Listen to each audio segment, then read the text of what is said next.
سورہ قارعہ۔ سورہ قارعہ کا تعارف، مقام نزول۔ سورہ قارعہ مکہ مکرمہ میں نازل ہوئی ہے۔ آیات، کلمات اور حروف کی تعداد: اس صورت میں 1 رکوع، 11 آیتیں، 36 کلمے اور 152 حروف ہیں۔ قارعہ نام رکھنے کی وجہ، قارعہ کا معنی ہے دل دہلا دینے والی، اور اس صورت کی پہلی آیت میں یہ لفظ موجود ہے۔ اس مناسبت سے اسے سورہ قارعہ کہتے ہیں۔ سورہ قارعہ کے مضامین: اس سورت کا مرکزی مضمون یہ ہے کہ اس میں قیامت کی ہولناکیاں بیان کی گئی ہیں، اور اس میں یہ مضامین بیان ہوئے ہیں۔ نمبر 1، اس سورت کی ابتدا میں بتایا گیا کہ قیامت کی دہشت اور سختی سے تمام لوگوں کے دل دہل جائیں گے، اور میدان قیامت میں لوگ پھیلے ہوئے پروانوں کی طرح ہوں گے، اور پہاڑ ریزہ ریزہ ہو کر دھنی ہوئی اون کے ریزوں کی طرح اڑیں گے۔ نمبر 2، اس سورت کے آخر میں بتایا گیا کہ جس کی نیکیوں کا ترازو بھاری ہوگا وہ تو جنت کی پسندیدہ زندگی میں ہوگا، اور جس کی نیکیوں کا ترازو ہلکا پڑے گا تو اس کا ٹھکانہ شعلے مارتی آگ ہاویہ ہوگا، جس میں انتہا کی سوزش اور تیزی ہے۔ سورہ عادیات کے ساتھ مناسبت: سورہ قارعہ کی اپنے سے ماقبل سورت عادیات کے ساتھ مناسبت یہ ہے کہ سورہ عادیات کے آخر میں قیامت کے اوصاف بیان کیے گئے، اور سورہ قارعہ میں قیامت کی ہولناکیاں بیان کی گئی ہیں۔ بسم اللہ الرحمن الرحیم۔ ترجمہ: اللہ کے نام سے شروع جو نہایت مہربان رحمت والا ہے۔ القارعہ، ما القارعہ، وما ادراک ما القارعہ۔ ترجمہ: وہ دل دہلا دینے والی، وہ دل دہلا دینے والی کیا ہے، اور تجھے کیا معلوم کہ وہ دل دہلا دینے والی کیا ہے؟ القارعہ، وہ دل دہلا دینے والی تفسیر صراط الجنان میں ہے، قارعہ قیامت کے ناموں میں سے ایک نام ہے، اور اس کا یہ نام اس لیے رکھا گیا کہ اس کی دہشت، ہولناکی اور سختی سے تمام انسانوں کے دل دہل جائیں گے۔ اور بعض مفسرین فرماتے ہیں کہ حضرت اسرافیل علیہ الصلوۃ والسلام کی آواز کی وجہ سے قیامت کو قارعہ کہتے ہیں، کیونکہ جب وہ سور میں پھونک ماریں گے تو ان کی پھونک کی آواز کی شدت سے تمام مخلوق مر جائے گی۔ وما ادراک ما القارعہ۔ اور تجھے کیا معلوم کہ وہ دل دہلا دینے والی کیا ہے؟ تفسیر صراط الجنان میں ہے، علامہ احمد ساوی رحمۃ اللہ تعالی علیہ فرماتے ہیں، اس آیت کا معنی یہ ہے کہ اے حبیب صلی اللہ تعالی علیہ وآلہ وسلم، آپ قیامت کی ہولناکی، شدت اور دہشت کو ہماری طرف سے آنے والی وحی کے ذریعے ہی جان سکتے ہیں۔ تو یہاں وحی کے بغیر قیامت کی ہولناکی کے علم کی نفی ہے، نہ کہ مطلق علم کی نفی ہے۔ یوم یکون الناس کالفراش المبثوث۔ ترجمہ: جس دن آدمی پھیلے ہوئے پروانوں کی طرح ہوں گے۔ یوم یکون الناس کالفراش المبثوث۔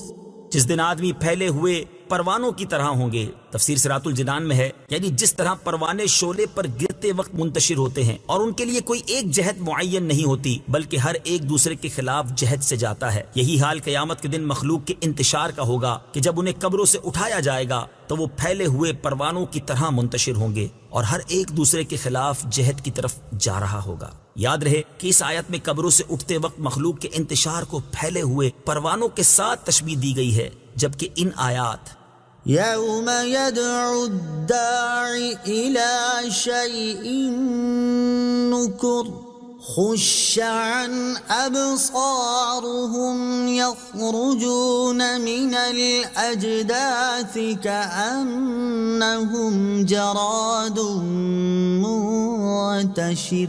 ترجمہ: جس دن پکارنے والا ایک سخت انجان بات کی طرف بلائے گا تو ان کی آنکھیں نیچے جھکی ہوئی ہوں گی، اس حال میں قبروں سے نکلیں گے گویا وہ پھیلی ہوئی ٹڈیاں ہیں۔ میں مخلوق کی کثرت کی وجہ سے انہیں پھیلی ہوئی ٹڈیوں سے تشبیہ دی گئی ہے۔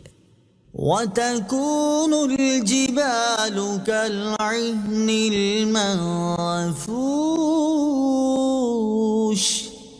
ترجمہ: اور پہاڑ رنگ برنگی دھنکی ہوئی اون کی طرح ہو جائیں گے۔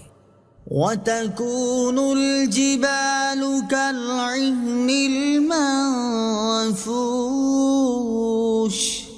اور پہاڑ رنگ برنگی دھنکی ہوئی اون کی طرح ہو جائیں گے۔ تفسیر صراط الجنان میں ہے، یعنی دل دہلا دینے والی قیامت کی ہولناکی اور دہشت سے بلند و بالا اور مضبوط ترین پہاڑوں کا یہ حال ہوگا کہ وہ ریزہ ریزہ ہو کر ہوا میں اس طرح اڑتے پھریں گے جس طرح رنگ برنگی اون کے ریزے دھنتے وقت ہوا میں اڑتے ہیں، تو اس وقت کمزور انسان کا حال کیا ہوگا؟ فَأَمَّا مَن ثَقُلَتْ مَوَازِينُهُ فَهُوَ فِي عِيشَةٍ رَاضِيَةٍ وَأَمَّا مَنْ خَفَّتْ مَوَازِينُهُ فَأُمُّهُ هَاوِيَةٌ وَمَا أَدْرَاكَ مَا هِيَهْ نَارٌ حَامِيَةٌ۔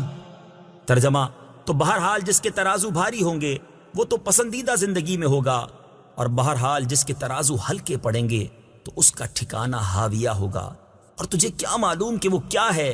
ایک شعلے مارتی آگ ہے۔